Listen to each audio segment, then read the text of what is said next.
Hey there, Nate here with the Volunteer Tech Vlog on the Live Sound 101 YouTube channel. In this video, I'm going to do some feedback. So my response to a comment that came in actually last night from Scott Jessop. And before I get going, my neighbor's lawn here got like flamingoed. There's like a whole bunch of pink flamingos in my I don't know what that's about. Maybe some sort of like high school prank or something. I don't know if you could see that in the video if it came out, because I couldn't tell in the viewfinder. But anyway, that was interesting. Oh boy. Or I wonder if when I flip the phone over, I wonder if like the image flipped, so what you saw was upside down. Anyway, that'll be an interesting one to see how it came out. I wanted to reply to Scott's comment. So last night I got a comment that came in when I was doing some video editing for my other YouTube channel, Big Nate 84, and I'm working on a video for that. Almost done with it. I gotta do one more final pass. I gotta redo the audio, gotta mix in some music.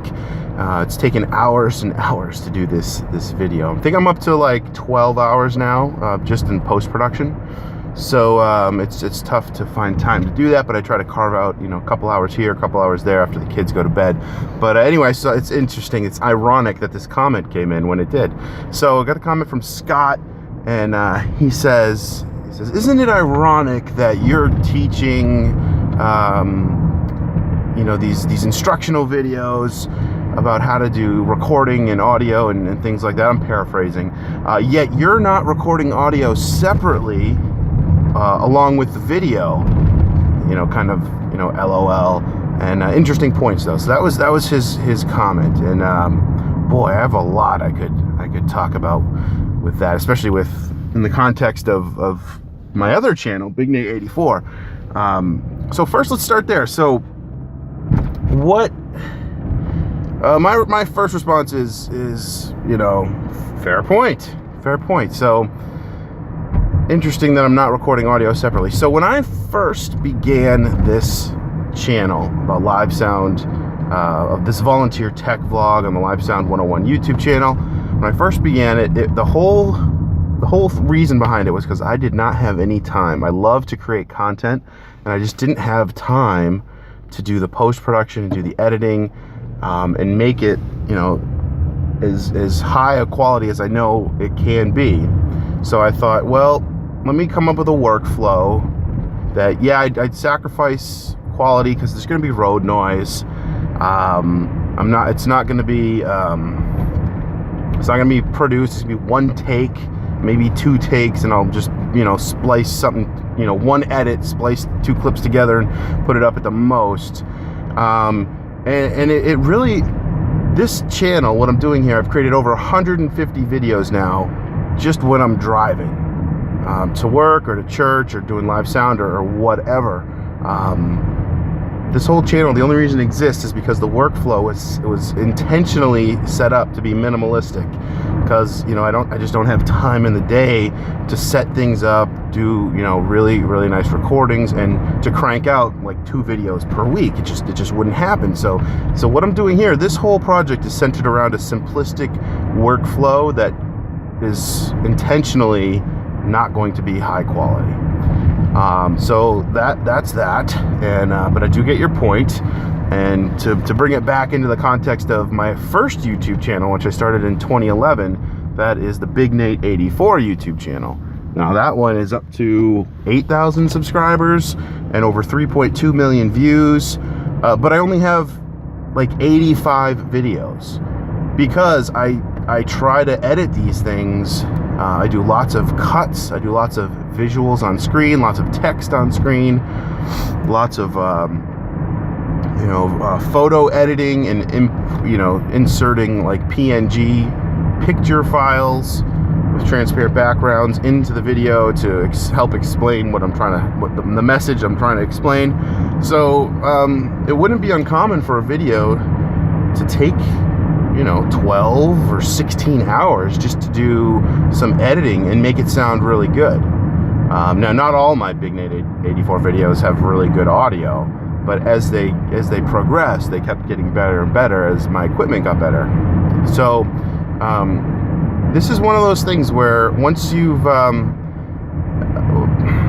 once you've been around for a while, you start to realize there's a balance, there's a give and take. I think when I was younger, I would have the same exact opinion as Scott here, that is like, well, if you're gonna make a video talking about, you know, pro audio stuff, I mean, it's got to have, you know, it's got to have great sounding audio, right? Like, how can you have a video that's about audio recording and doing live sound, and the sound in that video is not superb, right? Like I had like at one point I share that same belief and be like, yeah, you shouldn't do that. But then on the other hand, I'm driving in the car, and this video would not be created, you know, otherwise. I just don't have the time in the day. So you come to think about it, and you say, well, wait a minute, let me think about this. So if that's true, if you can only make a video with excellent, superb sounding audio, or else if you can't, don't make that video. If that's true, think about what that means. Think of somebody in the industry that you look up to, that is like a guru. You know, somebody like a Bill Whitlock from Jensen Transformers, who, you know, he's very, very well versed on ground loops and electricity and how audio is impacted by grounding and electricity. He's an expert in that topic. What if you could have a conversation with him, but it was only telephone quality or less than telephone quality? It was like a crappy Skype call. You know what I mean? But your choice is, listen to this guy speak about something that he knows more than anybody else in the world on, or, well, you know what, the quality's not going to be good, and, you know, let's not make that thing, because the quality's not. So, you know what I mean? Would you rather hear what he has to say? And, you know, it's not the best audio quality, but, you know, it's good enough. You can understand what he's saying, and you can learn something from it. So there's this balance, there's this give and take, and I'm not trying to imply that you know, I'm at his level, or I know what, you know, I'm up there with him. By, you know, that's certainly not the case. But what I am saying is that how many people in the world today, May 2016, how many people in the world today are vlogging about live sound twice a week? Think about that for a minute. Who's putting out new, fresh content about their experiences, you know, doing live sound or working with pro audio technology twice per week, and trying to give honest insights about, you know, what it's like to do live sound in the church tech world, and trying to keep up with technology, and just sharing that experience for other people to learn from. Now, I think as a vlogger, as a content creator, I think that's valuable. So anyway, that's my perspective on it. Would you rather have something, or, you know, if it doesn't meet a certain standard, would you rather not have anything at all? Interesting point. And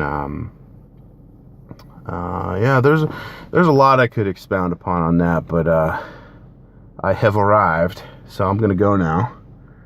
But yeah, thanks for the comment, Scott, and I will see you in the next video.